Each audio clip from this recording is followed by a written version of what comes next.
신명기 8장 1절로 10절의 말씀이 되겠습니다.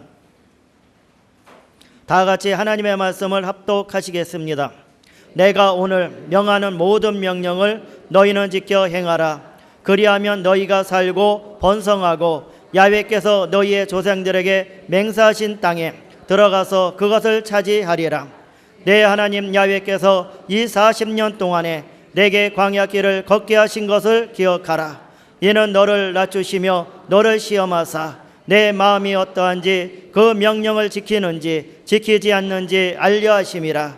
너를 낮추시며 너를 줄이게 하시며 또 너도 알지 못하며 내 조상들도 알지 못하던 만나를 내게 주신 것은 사람이 떡으로만 사는 것이 아니요 야훼 입에서 나오는 모든 말씀으로 사는 줄을 내가 알게 하려 하심이니라. 이 40년 동안에 내 의복이 헤어지지 아니하였고 내 발이 부르트지 아니하였느니라. 너는 사람이 그 아들들을 징계함 같이 내 하나님 야훼께서 너를 징계하시는 줄 마음에 생각하고 내 하나님 야훼의 명령을 지켜 그의 길을 따라가며 그를 경외할지니라. 내 하나님 야훼께서 너를 아름다운 땅에 이르게 하시나니 그곳은 골짜기든지 산지든지 시내와 분천과 샘이 흐르고 밀과 보리의 소산지요 포도와 무화과와 석류와 감람나무와 꿀의 소산지라. 내가 먹을 것에 모자람이 없고 내게 아무 부족함이 없는 땅이며 그 땅의 돌은 절이요 산에서는 동을 갤 것이라. 내가 먹어서 배부르고 내 하나님 야훼께서 옥토를 내게 주셨으므로 말미암아 그를 찬송하리라. 우리 찬양 한 장 드리기를 원합니다. 매일매일 삶 속에 어려운 문제가 있을 수 있지만 우리는 이렇게 고백합니다. 주님 앞에 이 몸을 맡긴다면 슬픔도 없고 두려움도 없습니다. 같이 한번 찬양하고 말씀 나누겠습니다. 날마다 숨쉬는 순간마다 내 앞에 어려운 일 보내 주님 앞에 이 몸을 맡길 때 슬픔 없네 두려움 없네 주님의 그 자비로운 손길 항상 주시도다 사랑스레 아픔과 기쁨은 수고와 평화와 안식은 날마다 주님 내 곁에 계셔 자비로 날 감싸주시네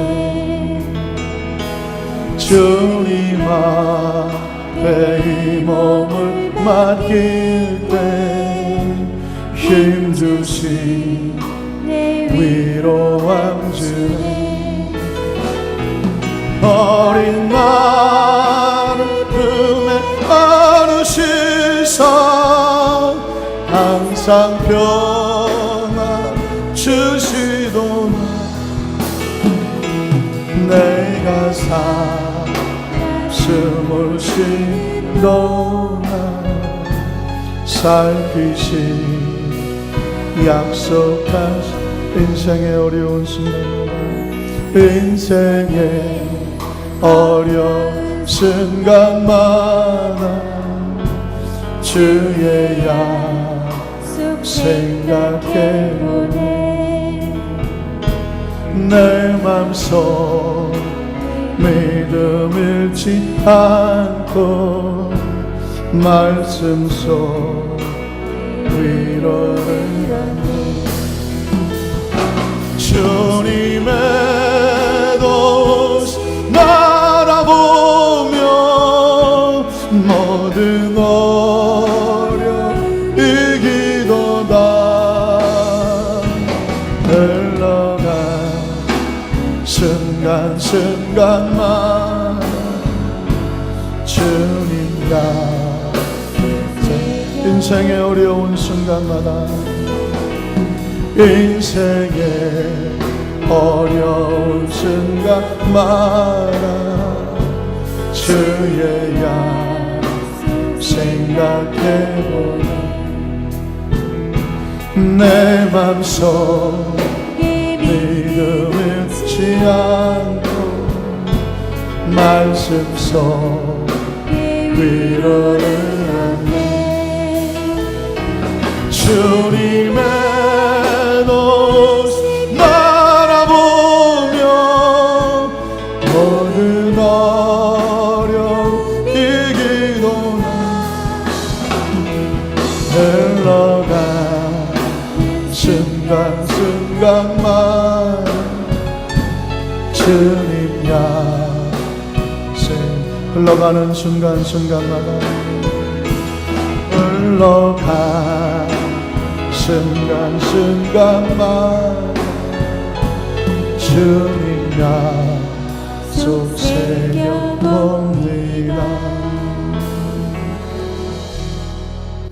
오늘도 선포되는 말씀을 통해서 믿음 잃지 아니하고 주님의 도우심 바라보며 날마다 승리하시기를 주님의 이름으로 축복합니다.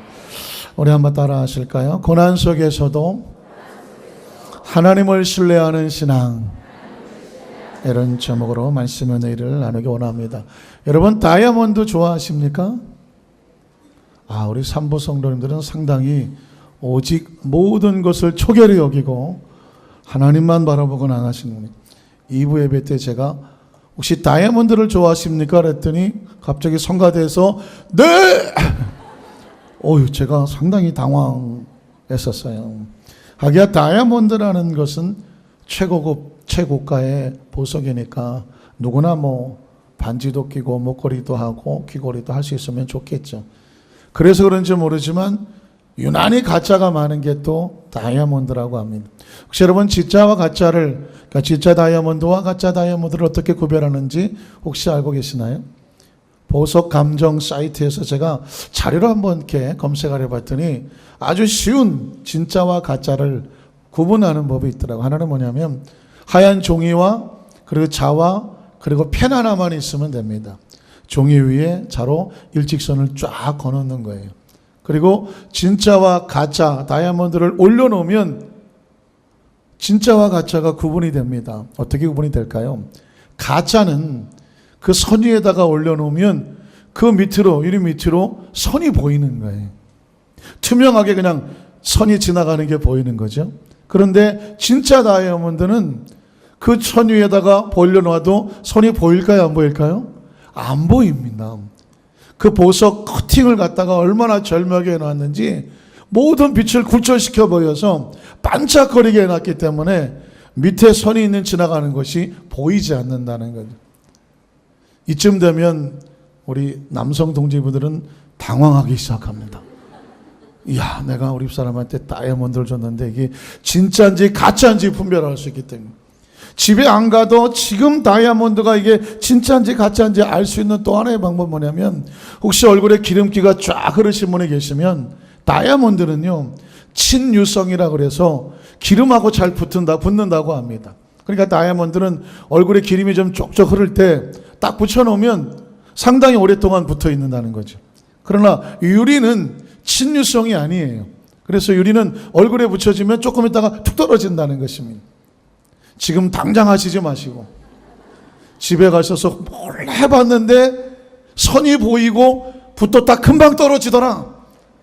그래도 전혀 당황하지 마시고 마치 아무 일도 없었던 것처럼 진짜인 것처럼 그냥 믿음으로 끼고 다니시면 되고 혹시 만에 하나 선이 안 보이고 붙었는데 안 떨어지더라.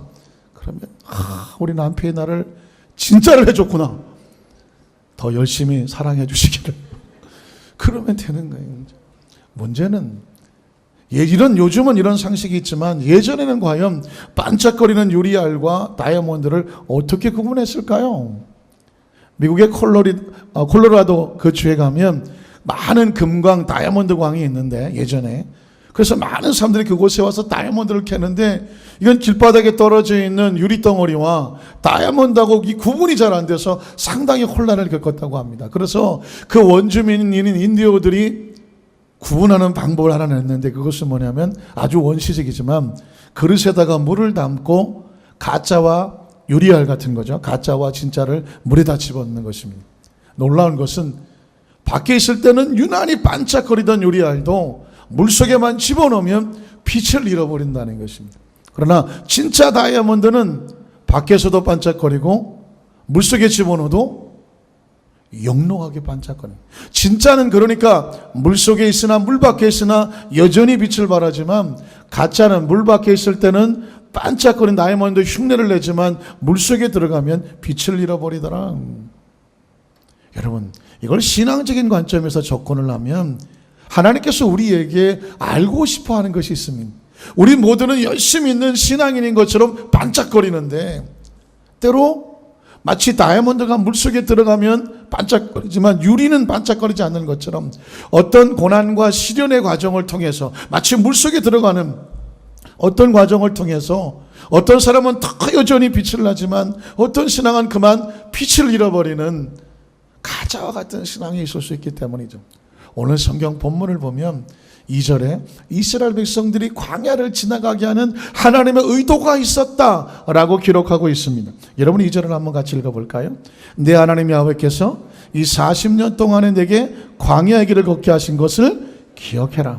이런 너를 낮추시며 너를 시험하사 내 마음이 어떠한지 그 명령을 지키는지 지키지 않는지 뭐 하고 싶다? 알고 싶다는 것입니다. 하나님께서 우리에게 원하시는 건 뭐냐면 가나안 땅이라고 하는 이 놀라운 축복의 땅을 맡겨주어야 되는데 이 땅을 맡길 만한 진짜 신앙을 가지고 있는지를 이 광야를 통과하면서 하나님께서 테스트해 보는 것입니다. 하나님의 축복은요, 받을 만한 믿음의 그릇을 준비해야 축복입니다. 믿음의 그릇이 준비되지 않았는데 그 축복을 주면 어떤 사람은 축복을 감당하지 못하고 무너지는 경우도 있기 때문이죠. 그렇다고 하면 광야와 고난과 시련이라는 것을 하나님께서 왜 우리로 인간으로 하여금 통과하게 할까? 우리는 첫 번째로 고난과 시련 앞에서 인간은 본능적으로 원망과 불평이 쏟아져 나오거나 도망치거나 피하고 싶어 합니다. 어떻습니까? 육체라는 것은요, 힘들고 어렵고 고통스러우면 나도 모르게 불평이 나오고 짜증이 나오고 원망이 나오고 피하고 싶고 도망치고 싶은 것입니다. 예를 들면 이스라엘 백성들이 이 광야를 지나갈 때 광야라는 단어 자체가 사막이라는 단어 자체가 고통이잖아요. 시련이잖아요. 아프잖아요. 이 광야를 지나면서 겪을 때마다 이스라엘 백성들은 육으로 사는 존재이기 때문에 끊임없이 원망과 불평이 나왔습니다. 혹시 기억하십니까? 출애굽기 14장에 보면 이스라엘 백성이 애굽에서 나와서 홍해수 뭐 영화로도 나왔으니까 홍해수를 만날 때 그들의 반응은 원망하고 불평하며 모세야, 우리를 어디 죽일 데가 없어서 이 홍해수까지 끌고 와서 무슨 장? 수장을 시키려고 하느냐라고 원망하고 불평했습니다. 하나님께서 홍해수를 열어주셨습니다. 근데 출애굽기 15장에 오니까 또 사흘 길을 걸었으나 무엇을 먹지 못하고 마실 물을 먹지 못하고, 그래서 그들이 목이 말라 막 고통스러워할 때 마라의 쓴물을 먹었지만 그것이 쓴물이라 먹고 죽어가려고요. 그들이 또 원망하고 곱죠. 아니 우리를 왜 또 여기서 죽이려고 하느냐. 그때 하나님께서 모세의 기도를 들으시고 또 나뭇가지로 달게 하셨던 기억하죠. 이스라엘 백성이 광야를 지날 때 만나는 사사건마다 어렵고 힘들 때마다 그들은 본능적으로 원망과 불평을 쏟았고 그리고 누군가를 비난하고 도망치려고 하는 것을 보게 됩니다. 출애굽기 16장에 보면 만나와 메추라기 사건도 나오는데 고기를 못 먹어서 다리가 후들거린다. 애굽에 있을 때는 고기도 먹었는데 광야에는 고기도 없다고 또 원망하고 불평합니다. 그래서 하나님께서 그들에게 고기를 주셨는데 그 고기가 삼겹살인가요?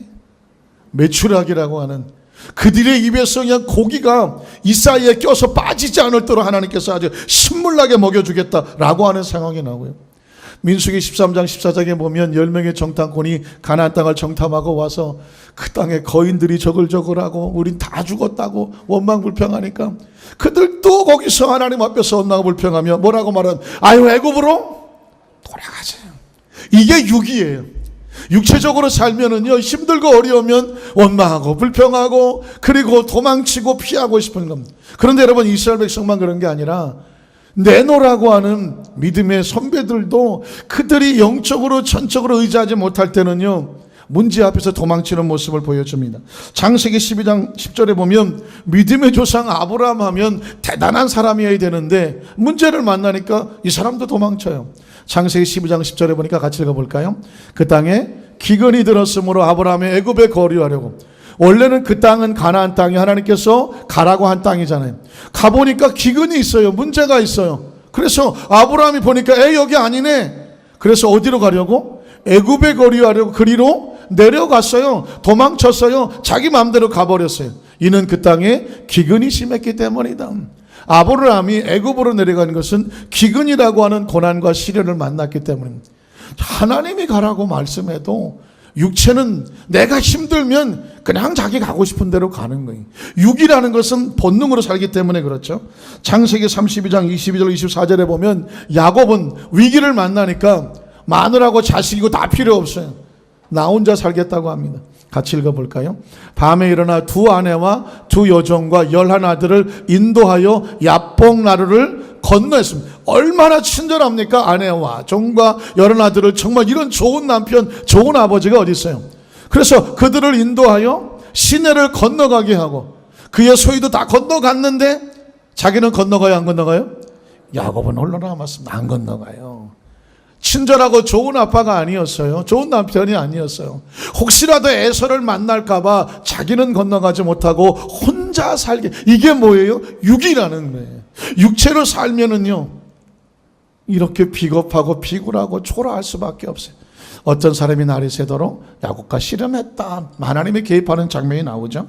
민수기 14장 1절로 4절도 제가 아까 말씀드렸지만 그렇게 하나님께서 이 땅 너희를 위해서 400년을 준비했다고 말했는데도 불구하고 자기들이 보기에는 아니라고 생각을 하면 역시 원망하고 불평하고 도망치려고 해요. 육을 의지하면 이런 현상이 나옵니다. 같이 읽어볼까요? 온 회중이 소리를 높여 부르짖으며 백성이 밤새도록 통곡하였더라. 이스라엘 자손이 다 모세와 아론을 원망하며 온 회중이 그들에게 이르되 우리가 차라리 애굽 땅에서 죽었거나 이 광야에서 죽었으면 좋았을 것을 어찌하여 누가 야훼 하나님이 우리를 그 땅으로 인도하여 축복인 줄 알았더니 들어가서 뭐에 맞아서 칼에 맞아 쓰러지게 하려 하는가. 어떻게 하면 좋겠어요? 우리 처자가 사로잡히리니 어디로 돌아가자? 차라리 애굽으로 돌아가는 것이 낫지 않겠느냐. 이렇게 서로 말하면서 더 이상 하나님 통제받지 않아요. 모세의 통제받지 않아요. 우리가 한 지휘관을 세우고 어디로 돌아가자? 애굽으로 돌아가자. 왜 돌아갑니까? 가나안 땅을 못 들어가겠어요. 무서워요. 상대가 되지 않을 것 같아요. 그래서 육체니까 본능적으로 예전에 익숙했던 지나간 애굽의 삶으로 도망치고 피하려는 것을 볼 수 있습니다. 여러분, 이스라엘 백성만 그렇지 않았어요. 예수님의 제자들도 도망쳤어요. 마태복음 26장 55절 56절에 보면 같이 읽어볼까요? 그때 예수께서 무리에게 말씀하시되 너희가 강도를 잡는 것 같이 칼과 몽치를 가지고 와서 나를 잡으러 나왔느냐? 내가 날마다 성전에 앉아 가르쳤을 때 너희가 나를 잡지 아니하였도다. 그러나 이렇게 된 것은 다 선지자들의 글을 이루려 함이니라 하시더라. 이에 잠깐만요. 이에 제자들이 나오면 안 되는데. 이에 제자들이 다 하고 끝났었잖아요. 아까 이에 제자들이 다 분연히 일어나서 칼을 들고 예수님 스승어리에서 싸우더라. 이게 정상인데 이에 다 제자들이 예수를 버리고 도망하더라. 왜 도망할까요? 예수님은 이제 끝났어. 잡혀가서 고초당하시다가 십자가에 달려서 죽으실 거예요. 그러니 그 예수님을 따르던 제자들은 여기에 절망하고 더 이상 예수님 따라다녔다가는 뭐 하겠다?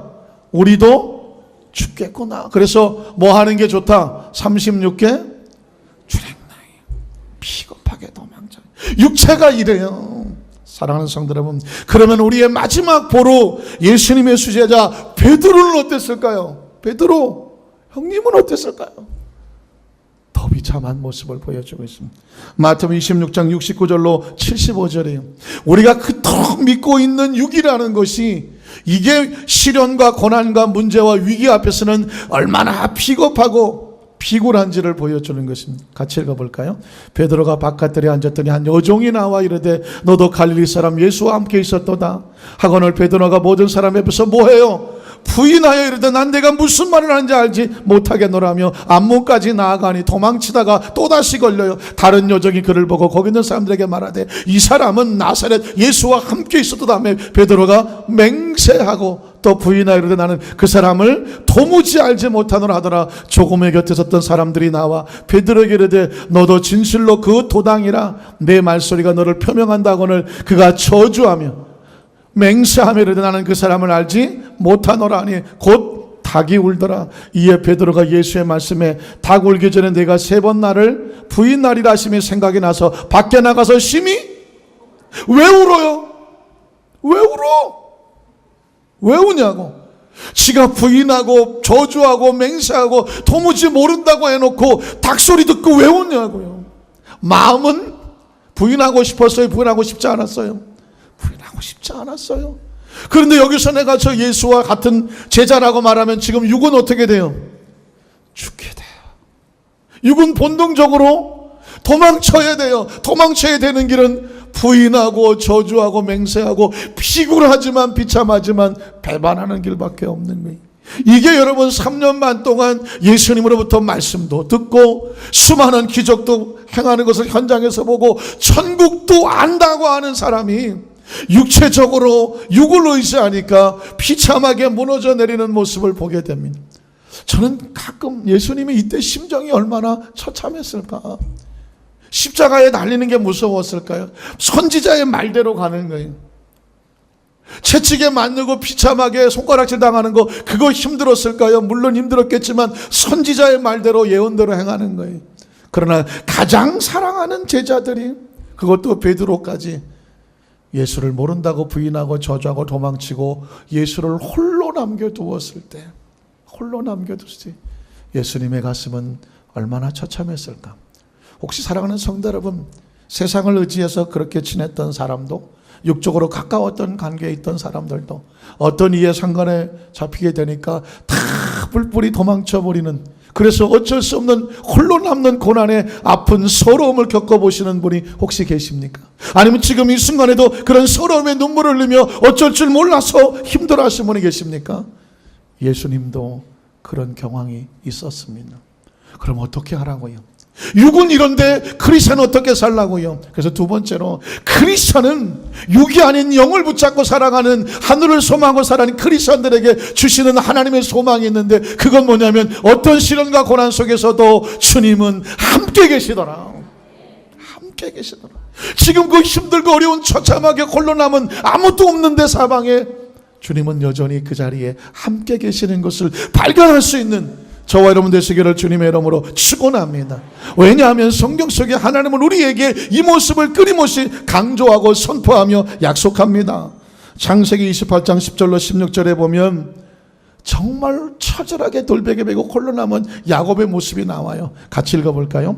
야곱이 브엘세바에서 떠나 아란으로 향하여 가더니 한 곳에 이르러서는 해가 진지라 거기서 유숙하려고 그곳에 돌을 베죠. 돌을 가져다가 베개를 삼고 거기 땅바닥에 누워 자더니 꿈에 본 적 사닥다리가 땅 위에 서 있는데 그 꼭대기가 하늘에 닿았고 또 본 적 하나님의 사자들이 그 위에서 오르락 내려가고 또 본 적 야훼께서 그 위에 서서 이르시되 나는 야훼니 너희 조부 아브라함의 하나님이요 이삭의 하나님이라. 내가 누워있는 땅을 내가 너와 내 자손에게 주리니 내 자손이 땅에 티끌같이 되어 내가 서쪽과 동쪽과 북쪽과 남쪽으로 퍼져나갈지며 땅의 모든 족속이 너와 내 자손을 말미암아 복을 받을 것이다. 약속의 말씀을 주셨습니다. 미래에 되어질 약속이죠. 그런데 야곱에게 필요한 가장 중요한 것은 그 다음 절에 있어요. 뭐라고 말합니까? 내가 너와 함께 있어요. 그토록 의지하던 육신의 어머니 아버지 더 이상 의지가 안 돼요. 주위에 아무도 없어요. 미래도 없고 그리고 현재 아무도 도와줄 수 있는 약속과 보장이 없어요. 하나님께서 가장 야곱에게 필요한 말씀을 주시는 거예요. 내가 너와 함께 있어. 오늘 이 시간 여러분의 심령 속에 마음 속에 혹시 서럽습니까? 외롭습니까? 억울합니까? 속상합니까? 불안합니까? 초조합니까? 캄캄합니까? 오늘 우리에게 가장 필요한 하나님의 음성 하나가 있습니다. 내가 너와 함께 있다는 것입니다. 네가 어디로 가든지 너를 지켜준다고 말하는 것입니다. 한번 따라 하실까요? 내가 어디로 가든지 너를 지켜주면, 여러분 금은보화가 풍성하고 화려한 왕궁에 있다고 할지라도 하나님이 거기 없다고 하면 그것은 외롭고 쓸쓸한 곳이에요. 그러나 지금 이 순간 외롭고 힘들고 쓸쓸해 보이는 이런 모를 낯설은 광야 같지만 오늘 이 말씀이 선포됩니다. 내가 너와 함께해서 네가 어디로 가든지 내가 너를 지켜줄 것이다. 그것이 가장 안전한 곳이에요. 너를 이끌어 이 땅으로 돌아오게 할지라. 내가 내게 허락한 것을 다 이루기까지 너를 떠나지 아니라. 한번 따라 하실까요? 너를 떠나지 아니하리라. 너를 떠나지 아니하리라. 사람을 의지했더니 사람이 떠나갔습니까? 배반하고 배신했습니까? 그렇게 의지했던 사람이 철석같이 믿었는데 하루아침에 이에타산으로 등을 돌렸습니까? 하나님은 말씀합니다. 난 너를 절대로 떠나지 아니한다. 중요한 것은 야곱이 참이 깨어 깜짝 놀라는, 하나님께서도 과연 어디 계셔요? 여기도 계시고는 내가 알지 못하였도다. 이 말씀은 역설적으로 우리에게 이렇게 말하는 것입니다. 이 상황 속에서도 하나님이 계실까? 이런 상황 속에서도 하나님이 계실까라고 묻는 자들에게 야곱이라고 하는 사람은 아무도 없는 낯설은 그 광야에서 돌베개 베고다 하나님을 경험합니다. 그리고 외칩니다. 여기도 계시는구나. 여러분 어디 계십니까? 거기도 하나님은 계십니다. 여러분 창세기 39장 1절로 3절에 보면 요셉은 하염없이 홀로 끌려다녔어요. 자기 주권도 없이 하염없이 홀로 끌려다녔는데 그에게 주시는 최고의 축복 하나가 있었습니다. 같이 읽어볼까요? 요셉이 끌려 애굽에 내려가매 바로의 신하 대장 애굽 사람 보디발이 그를 그리로 데려간 이스마엘 사람 손에서 요셉을 산이라. 야훼께서 요셉과 모하심으로 함께 하심으로. 17살에 미디안 대상에 팔려서 시위대장 집에 노예로 끌려 들어왔어요. 한없이 초라하고 나약하고 불쌍하고 누구 하나 돌봐줄 수는 없는데 하나님은요 이런 처참한 인생 같은 사람을 가장 빛나게 만들어줘요. 어떤 걸로? 이 한마디로 하나님께서 요셉과 함께 하심으로. 그 다음에 어떻게 될까요? 그가 어떠한 자가 됩니까? 형통한 자가 돼요. 그의 주인 애굽 사람의 집에 있으니 그의 주인이 야훼께서 그와 함께 하심을 보았더라. 또 야훼께서 그의 범사에 형통케 하심을 그 주인이 보았다라고 말씀하고 있습니다. 여러분 이 요셉이 감옥에까지 끌려 들어가는데도 그 상황 속에서 하나님은 그 감옥을 축복의 통로로 바꿔버립니다. 창세기 39장 19절 23절을 같이 읽어볼까요? 그의 주인이 자기 아내가 자기에게 이르기를 당신의 종이 내게 이같이 행했다는 말을 듣고 심히 노한지라. 시에 요셉의 주인이 그를 잡아 옥에 가둡니다. 그 옥은 어떤 옥이냐면 왕의 제수를 가두는 곳에 들어가면 절대로 못 나오는 곳입니다. 자, 스톱 시켜놓고요. 아실까요? 요셉이 왜 이렇게 왕의 감옥에 끌려 들어갔는지. 보디발의 아내의 유혹이 있었고 그 유혹을 뿌리쳤고 그로 인하여 억울하게 누명을 쓰고 왕의 감옥으로 끌려 들어가는 가장 처참한 장소예요. 고난과 시련의 장소예요. 그런데 여러분 그 어떤 곳이라고 할지라도 고난과 시련이 이제 눈으로 볼 때 그러나 이게 축복의 통로가 될 수 있어요. 그 다음 구절이 같이 읽어볼까요? 야훼께서 요셉과 어떻게 함께 하시고 그 다음에 보면 요셉이 옥에 갇혔으나, 영어로 만약 영어 성경에 본다면 요셉이 옥에 갇혔으나 해놓고 밭 한단 말이에요. 그러면 문장의 뒤가 앞뒤가 달라지는 거예요. 한국말도 마찬가지예요. 요셉이 옥에 갇혔으나. 좀 크게 해보실래요? 요셉이 옥에 갇혔으나. 이 말을 하는 이유는 요셉이 옥에 갇혔으나 그 뒤는 다를 거라는 거예요. 지금은 내가 여러 가지 힘들고 어려워 홀로 있는 것 같은 나. 그 다음은 뭐예요? 하나님이 나와 함께 하심으로 그에게 인자를 더하사 간수장에게 은혜를 받게 하심으로 간수장의 옥종제수를 다 요셉의 손에서 맡김으로 그 재반 사물을 요셉이 처리하고 간수장은 그의 손에 맡긴 것을 무엇인지 살펴보지 아니하였으니 이유가 있어요. 이는 야훼께서 요셉과 함께 하심이라. 야훼께서 그를 범사에 형통하게 하셨더라. 창세기 37장부터 50장까지 무려 13장이 요셉의 스토리예요. 성경에는요, 얼마나 많은 양이 기록되냐서 그 사람이 얼마나 중요한 사람인지를 알게 되는데, 요셉 한 사람의 스토리가 무려 50장 가운데 13장을 차지해요. 얼마나 중요하냐. 그런데 그 13장 가운데 많은 부분이 요셉이 고통당하는 과정이에요. 그런데 그 고통의 과정을 한마디로 축복으로 바꾸는 게 뭐예요? 야훼께서 요셉과 어떻게 하셨더라? 함께 하셨더라.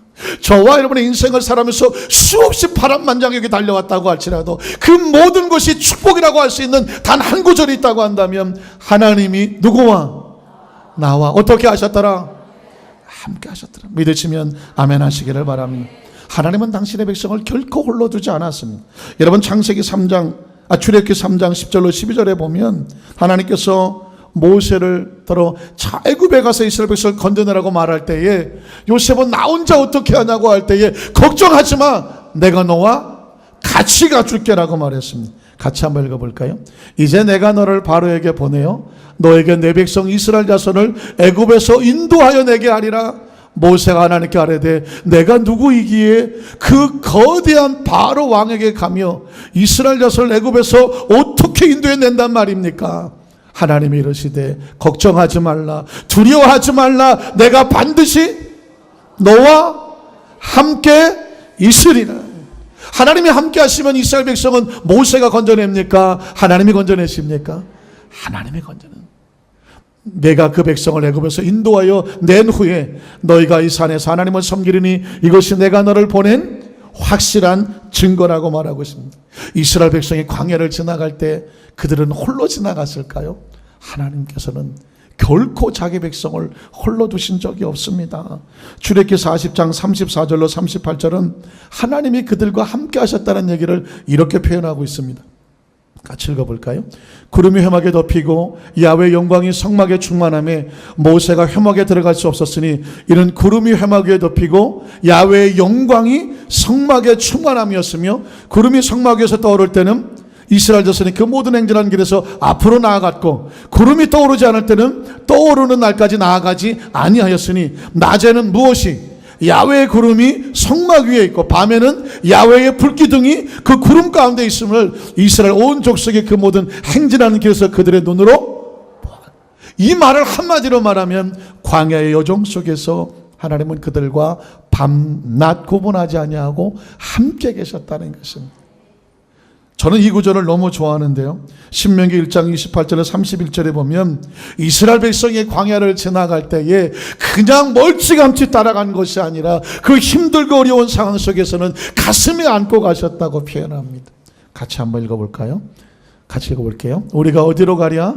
우리의 형제들이 우리를 낙심하게 하여 말하기를 그 백성은 우리보다 장대하며 그 성읍들은 크고 성곽은 하늘에 닿았으며 우리가 또 거기서 아낙 자손을 보았노라 하는도다 하기로, 내가 너에게 말하기를 그들을 무서워하지 말라, 두려워하지 말라. 너희보다 먼저 가시는 너희 하나님 야훼께서 애굽에서 너희를 위하여 너희 목전에서 모든 일을 행하신 것 같이 이제도 너희를 위해서 어떻게 하실 것이다? 싸우실 것이다. 그리고 광야에서 너희가 이미 겪어보지 않았느냐? 너희가 당해보지 않았느냐? 사람이 자기 아들을 가슴에 안는 것 같이 너희 하나님 야훼께서 너희가 걸어온 그 모든 여정에서 너희를 어떻게 해주셨다? 안아주셨다. 그래서 이곳까지 이르게 하셨느니라. 여러분, 제 짧은 인생에도 지나온 살을 돌이켜보면 내가 어떻게 여기까지 왔지? 가만히 보면 정말 막막하고 때로 넘어지고 쓰러지고 이 정도에서 이게 끝인가 보다 할 때가 너무너무 많았어요. 그때 발견했던 말씀이 이 말씀이에요. 정말 힘들고 어렵고 고통스러운 순간에 하나님께서 우리를 뭐 하고 계신다? 전 이 말이 너무 좋아요. 손잡고 가시는 것도 좋고 같이 가주시는 것도 좋은데 너희 행로 중에 당하였고 내가 너를 가슴에 안고 갔다. 여러분, 정말 힘들고 어려울 때는 깜짝 놀랐습니다. 마이크가 올라가는 바람에. 정말 힘들고 어려울 때는 하나님이 우리를 안고 계십니다. 누가복음 22장 42절로 43절에 보면은요, 예수님이 겟세마네 동산에서 모든 제자들 피곤하여 졸고 있었을 때 홀로 눈물로 기도할 때 그분과 주님과 함께하는 어떤 손길이 있었습니다. 42절로 43절 읽어볼까요? 이르시되 아버지여 만일 아버지의 뜻이거든 이 잔을 내게서 옮기시옵소서. 그러나 내 원대로 마시옵고 아버지의 원대로 되기를 원하나이다 하시니 누가 어디서 하늘로부터 뭐하러 왔어요? 예수께 나타나 힘을 더하더라. 예수님조차도 육체를 가지고 홀로 있어 겟세마네 동산에 기도하실 때 피눈물과 피땀을 흘렸는데 그 처절하고 외로운 싸움을 하는 예수님에게 하늘의 천사가 와서 그를 도왔다고 말하고 있습니다. 정말 외롭고 힘들고 어려운 삶, 그 사명과 믿음 지켜가는 사랑하는 성도 여러분, 기억하십시오. 우리의 눈에 피눈물이 흘리는 그 순간에 하늘로부터 주의 천사가 여러분에게 힘을 써 돕는 손길이 있다는 사실을 꼭 기억하시기를 주님의 이름으로 축원합니다. 이 모든 것을 한마디로 말하면 하나님의 사람들이요, 홀로 남겨져도 절대로 외로워하지 말라, 절망하지 말라, 두려워하지 말라. 하나님 자기 백성을 결코 홀로 두신 적이 없다. 내가 언제나 너와 함께 하겠다고 약속하셨다. 그 약속은 지금도 마찬가지고 이후로도 마찬가지다. 찬양 한 장 불러볼까요? 전 이 찬양을 부르면서 얼마나 많은 날들을 참 많이 울면서 말씀 붙잡고 이 찬양 붙잡고 달려왔는데 기억하십니까? 오 신실하신 주, 하나님 한 번도 나를 실망시킨 적 없으시고 언제나 공평과 은혜로 나를 지켜주셨습니다. 내 너를 떠나지도 아니하고 버리지도 아니하리라. 우리 한번 찬양하겠습니다.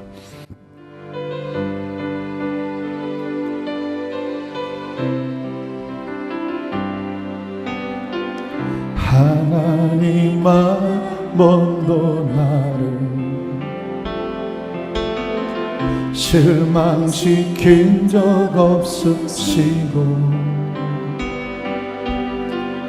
언제나 공평과 은혜로 나를 지키사 지나온 모든 세월들, 지나온 모든 세월들 돌아보아도 그 어느 것 하나 주의 손길 안 미친 것 전혀 기억하십니까? 오신실하신 주,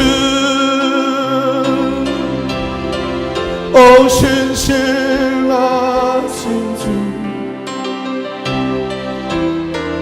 내 너를 떠나지도 않으리라, 내 너를 버리지도 않으리라. 약하셨던 주님, 그 약속을 지키사 이후로도 영원토록 나를 지키시리라. 왕신 오신실하신 주,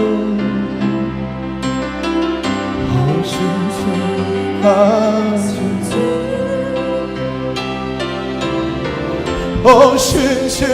오신실하신 주, 내 너를 떠나지도 않으리라, 내 너를 버리지도 않으리라. 약속하셨던 주님, 그 약속을 지키사 이후로도 영원토록 나를 지키시리라. 왕신 이후로도 영원토록, 이후로도 영원토록 나를 지키시리라. 확실한 믿으십니까? 겨우 잘 불렀습니다. 아까 2부 때 이 찬양을 부르는데 갑자기 오 신실하신 자 하는데 가슴이 먹 하더라고요. 눈물을 얼마나 쏟았는지 몰라요. 예배 끝날 때까지 막 눈물이 끊어지지가 않을 정도로. 왜냐하면 신앙이라는 것이 눈물 없이 못 달려오잖아요. 사역이라는 것도 눈물 없이 안 돼요. 얼마나 많은 날들을 찬양하고 기도하고 울면서 하나님께 매어 달려 은혜가 없이는 못하는 건, 우리 사랑하는 강도교회 우리 모든 성도님들도 이 험악한 세상 속에서 믿음 지키고 신앙 지키고 사명과 직분 지키고 여기까지 달려오신 여러분들 보면 하나님이란 눈물을 흘리실 거라고 확신합니다. 조금만 참고 조금만 견디고 잘 이겨나는, 지금은 고난 같고 시련 같지만 내가 너와 함께 하잖아. 반드시 내가 너를 붙잡아 줄 거야. 구약 성경에 보면 41사에서 41편 10절에 이렇게 말씀합니다. 구약을 대표하며 하는 말씀이에요. 같이 읽어볼까요? 두려워하지 말아라. 내가 너와 함께 하며라. 놀라지 말아라. 나는 네 하나님이 됨이라. 내 눈물 닦아주고 내가 너를 붙잡아 주리라. 참으로 너를 도와주리라. 참으로 나의 의로로서 너를 붙들어 주겠다. 신약시대 예수님은 마태복음 28장 20절에 이렇게 말씀했습니다. 내가 너에게 분부한 모든 것을 가르쳐 지키게 하라. 마지막 절이에요. 볼지어다 내가 세상 끝날까지 너희와 항상 함께 있을 것이다. 마지막 세 번째로, 그래서 여러분, 고난과 시련 속에서요, 믿음이 증명이 되는 사람은 하나님은 모두 축복해 주셨습니다. 여러분, 히브리서 11장 6절을 보면 하나님은 상 주시는 분이라고 말합니다. 같이 읽어볼까요? 믿음이 없이는 하나님을 기쁘시게 하지 못하나니 하나님께 나아가자는 반드시 그가 계신 곳과 또한 그 길을 찾는 자들에게 무엇을 주셔요? 상 주신 이심을 믿어야 한다고 말했습니다. 믿음의 선배들은 그래서 그 힘들고 어려운 시기 속에서 함께 하신 하나님 부여잡고 마침내 그 믿음 인정받아서 축복을 받았습니다. 노아는 히브리서 11장 7절에 이렇게 말합니다. 믿음으로 노아는 아직 보이지 않는 일에 경고하심을 받아 경외함으로 무엇을 얼마 동안 120년 동안 준비하여 그 집을 구원하였으니 이로 말미암아 세상을 정죄하고 믿음을 따르는 의의 상속자가 되는 축복을 받았습니다. 아브라함은 히브리서 11장 8절로 10절에 이렇게 말합니다. 믿음으로 아브라함은 부르심을 받았을 때에 순종했어요. 장래 유업으로 받을 땅에 나아갈 새 갈 바를 알지 못하고 나아갔으며 믿음으로 그가 이방의 땅에 있는 것 같이 약속의 땅에 거류하여 동일한 약속을 유업으로 함께 받은 이삭 및 야곱과 더불어 장막에 거했으니 이는 그가 하나님이 계획하시고 지으실 터가 있는 성을 바라고 기대했기 때문이라고 말합니다. 사라를 볼까요? 11절로 12절에 보면 같이 읽어볼까요? 믿음으로 사라 자신도 나이가 많아 단산해서 고난과 시련이, 그러나 잉태하셔 힘을 얻었어요. 이는 뭘 믿었냐면 약속하신 일을 미쁘신 줄을, 신실한 줄을 알았습니다. 이러므로 죽은 자와 같은 한 사람으로 말미암아 하늘의 허다한 별과 또 해변의 무수한 모래같이 많은 우산이 생육하게 됐다고 말하고 있습니다. 여러분, 기생라합도 성경은 이렇게 말합니다. 믿음으로 기생라합은 정탐꾼을 평안히 영접하였으므로 순종하지 않았던 여리고성 사람과 함께 멸망하지 않았다. 그 어려운 결단 속에서 하나님을 향한 신앙에 증명됐던 사람은 모두 다 구원과 축복을 받게 된 줄로 믿습니다. 이런 사람이 얼마나 많은지 성경은 다 말하려면 시간이 없다. 히브리서 11장 32절에 보면 같이 읽어볼까요? 내가 무슨 말을 더하리요? 기드온, 바락, 삼손, 입다, 다윗, 사무엘과 선자 이를 말하려면 내게 뭐가 부족해요? 시간이 부족하다. 말씀을 정리하길 원합니다. 고난 속에서도 하나님을 신뢰하는 하나님의 백성들을 향하여 외쳐지는 말씀이 있습니다. 하나님 안에서 인생에 고난과 시련은 없다. 저는 성경을 읽다가 왜 이걸 이제야 깨달았을까요? 이건 그냥 십자가야, 고난이야, 시련이야 이런 줄 알았는데 이 말씀을 묵상하다가 어마어마한 선포를 하게 됐어요. 하나님 안에서 인생의 고난과 시련은 없다예요. 다만 그 고난과 시련 속에서 하나님이 함께 하시는 것을 보지 못하여 우리가 육으로 고통을 느낄 뿐이에요. 그래서 그것을 고난과 시련이라고 말해요. 그런데 하나님이 함께 하심을 믿음으로 바라보는 사람에게는 그 고난과 시련이 멋지고 아름다운 축복의 통로가 된다는 사실을 믿으시기를 주님의 이름으로 축원합니다. 요셉이 고난과 시련 당한 적 없어요.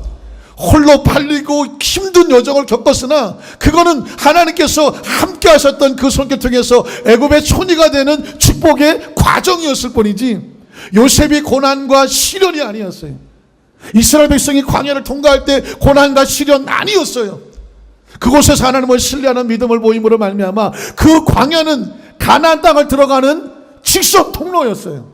광야를 지나야 가나안 땅에 들어가는 거예요. 애굽에 있어서는 절대로 못 들어가는 거예요.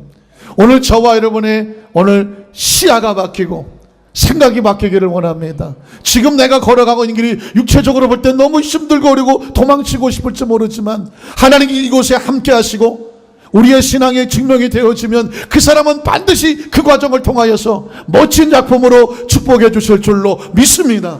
그러니 우리의 신앙에 고난과 시련은 없어요. 그곳에 함께 하나님을 통해서 축복의 통로가 될 줄로 믿습니다.